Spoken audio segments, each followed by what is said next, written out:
Hi, prayer partners. Hope you've had a good week. The last several weeks we've been looking at Psalm 23, and this week we're continuing with verse 4.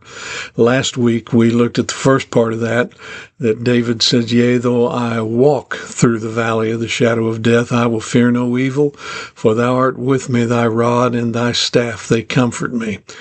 And in the first part of that, we talked about the fact that there is a physical place known as the valley of the shadow of death, and how it got its name and those kind of things. This week, I want us to think about when David made the statement in the last part of that verse. He said, "Your rod and your staff, they comfort me." And because of that, he said, "I fear no evil." And it's kind of a dual meaning there. You know, we here in the Western world, when we think about shepherds and sheep, I remember out in Colorado being in some of the places where they herd sheep out there. You'll see 2 or 3 cowboys perched up on a horse and dogs running around barking, and everything's just mass chaos. But in Israel, shepherds lead their sheep. The sheep follow them. The sheep become accustomed to their ways, and the sheep learn the shepherd's movements and follow him. And that's what David was saying there when he said, "I can walk through that valley without fearing any death because you're with me. Your rod and your staff comfort me."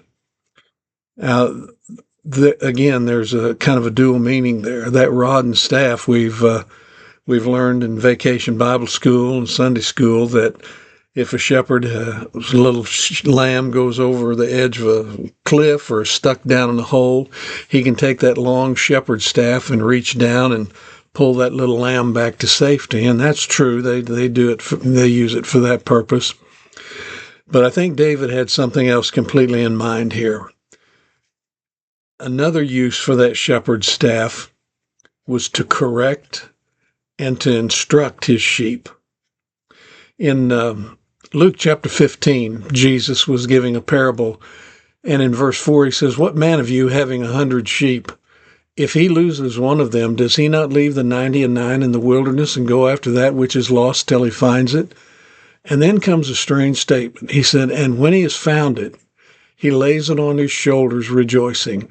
And when he comes home, he calls together his friends and neighbors, saying to them, 'Rejoice with me, for I have found my sheep which was lost.'"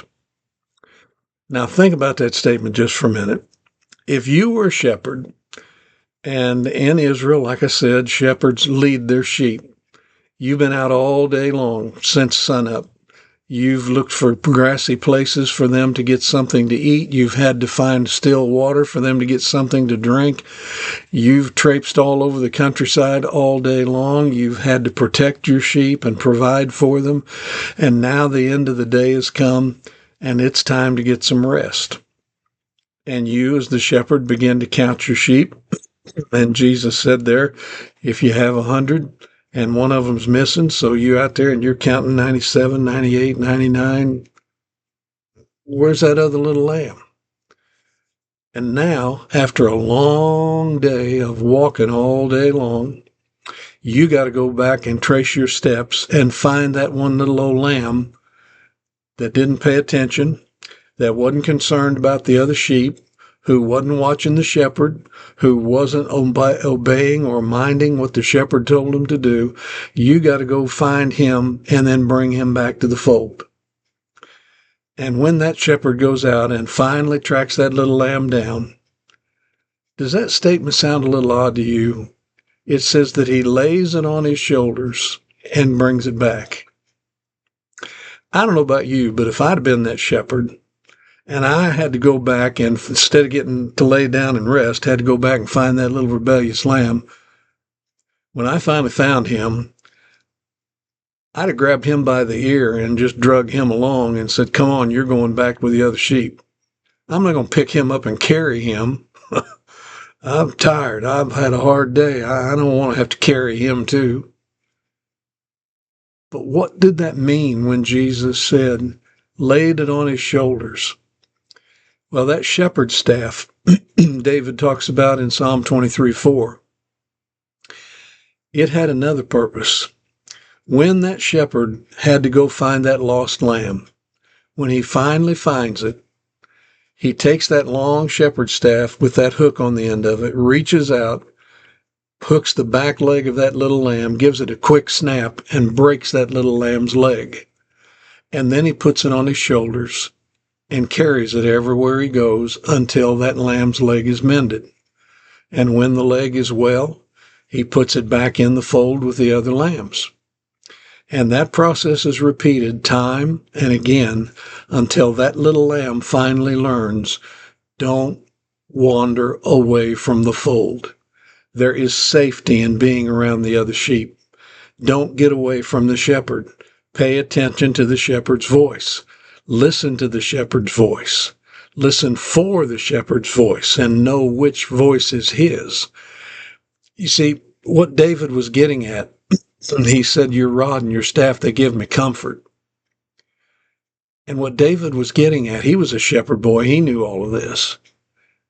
He understood that it's when we have those broken leg experiences in life, when we go through difficulties and hard times, our Savior doesn't abandon us. He picks us up and puts us on his shoulders. He carries us everywhere he goes. Why? Because David knew and understood it's while that lamb is on the shoulders of the shepherd that he becomes familiar with the shepherd's voice. He becomes accustomed to the way the shepherd moves. He learns the mannerisms and the movements of the shepherd in a way that you couldn't do any other way other than riding on the shepherd's shoulders. And so when David says his rod and his staff comforts me, David was saying it's through those difficult times in life,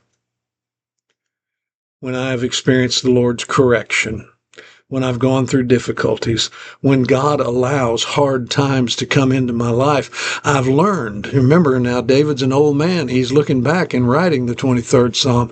He's saying, I've learned all of those times when I thought God had abandoned me, when I asked those questions like, God, why would you let something like this happen to me?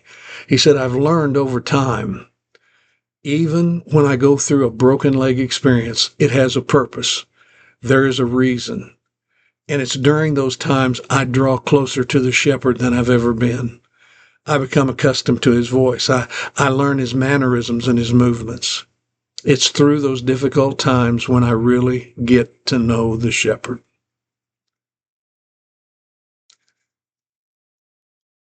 I've been through some broken leg experiences in life. And I'm getting enough gray hair now that I'm understanding what David's talking about. It's through those times that we understand, we learn that we can trust him. We go through some times that are difficult. We go through some times that are hard. We go through times we wouldn't wish on our worst enemy. But we also have realized it gives me comfort because I know my shepherd's voice. I'm aware of his movements. I know he's going to protect me. I know he's going to carry me through this difficult time. I can find peace in the midst of those times, knowing that he's the one who's carrying me through the midst of it. I don't know about you, but that's a good reminder for me today. David says, take it from an old man. I've been through the valley of the shadow of death many times. I've wandered away from the shepherd. I haven't paid attention to his voice. I was more concerned about me going and finding green grass to eat than I was worried about where the other sheep are. I was so self-absorbed that I wasn't paying any attention to anything around me or where the shepherd was. And David says, as an old man, I've learned it's through those difficult times I get to know him. My friend, I don't know what you're going through. I know we've had some pretty hard prayer requests come through the last couple of weeks of folks with brain bleeds and surgeries and this problem and that problem and all kinds of things. And it just could be that God has a plan and a purpose, and he's got you right on his shoulders. He's put you there so you can become accustomed to his voice, so that you get to know him better. I don't know what you're going through. I don't know what the Lord's trying to teach, but I know this. He's got you. You're on his shoulders. He knows right where you're at. He's never going to leave you or forsake you. And he loves you. He doesn't let us go through those broken leg experiences just to beat us up and bludgeon us. He does it because he loves us. He wants us to get to know him. He wants us to become familiar with him. And if it takes a broken leg for that to happen, it's better for us in the long run. And he knows that. He knows right where you're at. He's got you. God bless. Have a great week.